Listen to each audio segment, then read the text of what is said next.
All across Navasgane, one can find the horrific remnants of a nuclear war and a zombie apocalypse. Completely charred and desolate landscapes, rundown homes and businesses, clusters of the undead, hopelessly clinging to their last memories of humanity. What's even more horrific, however, is being entirely trapped within this hellscape by something one cannot shoot their way out of, run away from, or do anything about. Let's take a closer look today at the nuclear fallout zone.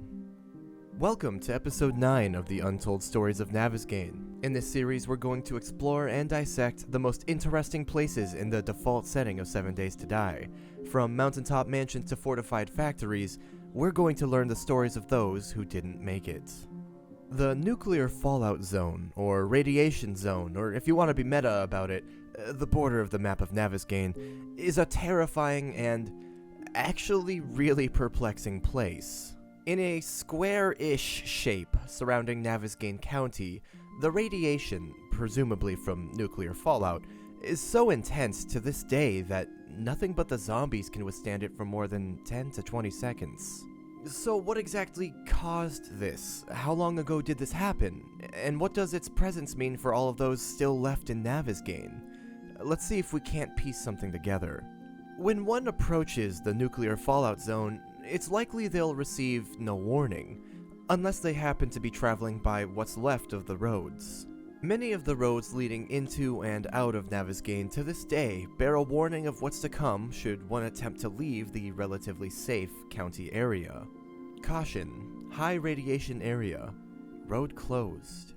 These signs, accompanied by flashing traffic lights and flanked by sandbags, are all that stand between roaming survivors and death even more certain than that behind them. Given the presence of sandbags and the nature of the roadblocks, it's most likely these were set up by military personnel or local law enforcement, probably both. This means that there was still at least some military or police presence even after the bombs fell. I'd wager it's very unlikely anyone else made it to Navasgane from then on, given the massive amounts of radiation surrounding it. It's likely these roadblocks were manned for some time, but as it became more and more clear that nobody was coming to help, that staying at their posts was almost pointless, these positions were abandoned, probably years ago, and the armed forces occupying Navasgane spread out, thinned out, and were eventually snuffed out by a menagerie of means. In any case, they're long gone now, so let's take a closer look beyond these signs. Moving on to the actual zone itself, there are a couple of details that seem like a good place to start. First off, its shape. The radiation surrounding Navasgane surrounds it, almost perfectly. Though the shape has changed several times throughout versions of the game, it currently looks something like this. There are only a few ways this could happen. The first possibility is quite simple: sheer luck. We don't know the extent of the devastation from the apocalypse and war to the world at large, but we can at least surmise that there are other survivors outside of Navasgane, given the plane that drops supplies into Navasgane on a regular basis. Where this plane comes from, who's in it, why it's dropping supplies, who the supplies are for, how it's even able to fly safely into Navasgane through the nuclear fallout zone, which extends quite high into the sky. These are all questions that have plagued and perplexed me for far too long. But, given this is our only sign of life from outside of Navasgane, we can surmise that the situation beyond is grim. We're probably talking nuclear devastation on par with what we see in the Fallout series. Meaning, Navasgane is actually quite the lucky haven, a place just far away enough from other targets that when the dust settled, it had received a slap on the wrist compared to the rest of the area.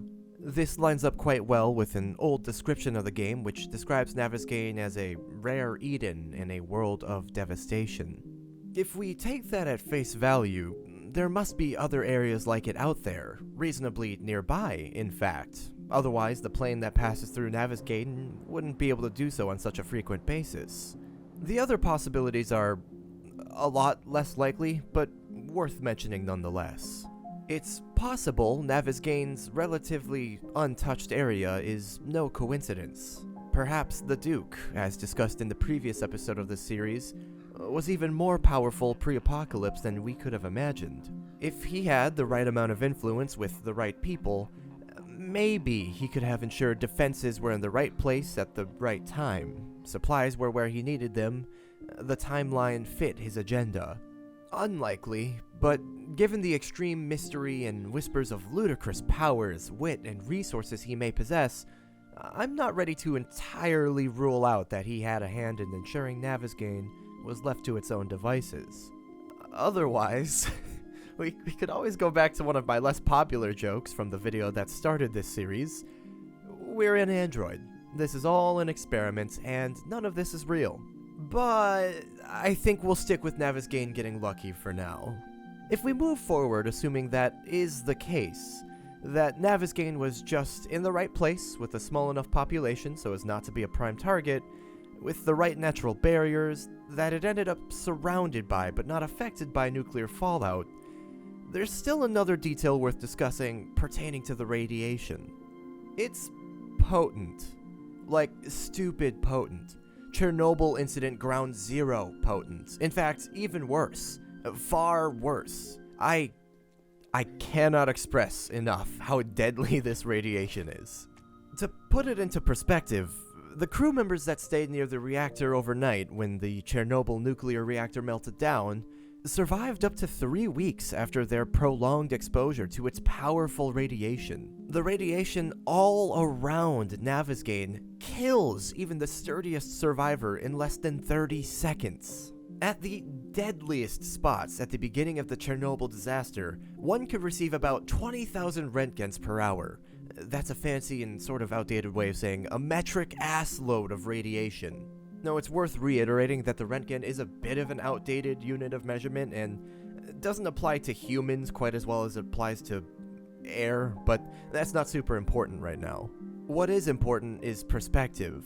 On average, Americans will receive about 0.7 Roentgens per year, mostly from natural background radiation. But even standing directly in one of those aforementioned Chernobyl hotspots for several hours, one could survive for another 24 to 48 hours after, theoretically.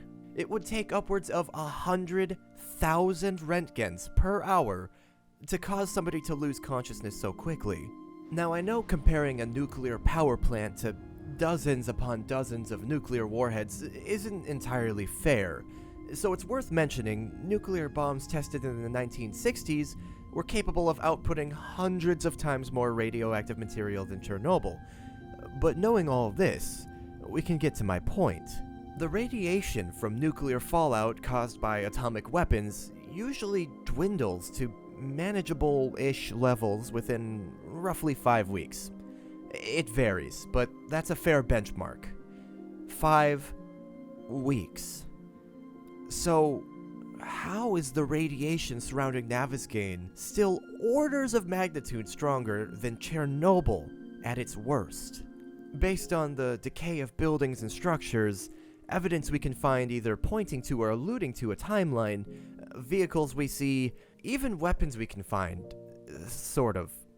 They're kind of all over the place. Anyway, all of these things point to the apocalypse starting somewhere in the ballpark of the early 90s?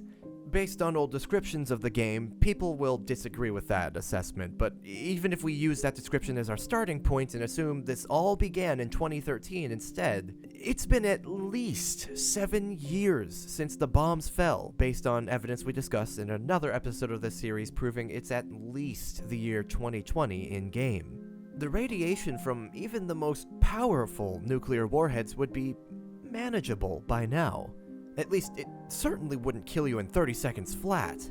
It just doesn't really make sense. The landscapes we can see affected by this incredible radiation don't look like they were just hit with a nuclear warhead. But as I alluded to, there is one thing about them that may help us here. Much of the landscape surrounding Navasgane does seem to be quite jagged and of a higher elevation, making Navasgane County a bit of a bowl. Perhaps this would help in some way to shield Navasgane from distant blasts of nuclear warheads. It theoretically could also allow nuclear fallout to collect a bit more into this area, Maybe, but not nearly to the extent required to collect so densely as to leave radiation levels this high still. So, what else could it be then? What else could possibly invisibly sustain such massive amounts of radiation in such a neat area for so long? It could be that there's something special about the kinds of bombs or number of bombs that dropped in this war. Maybe Navasgane is even luckier than we thought.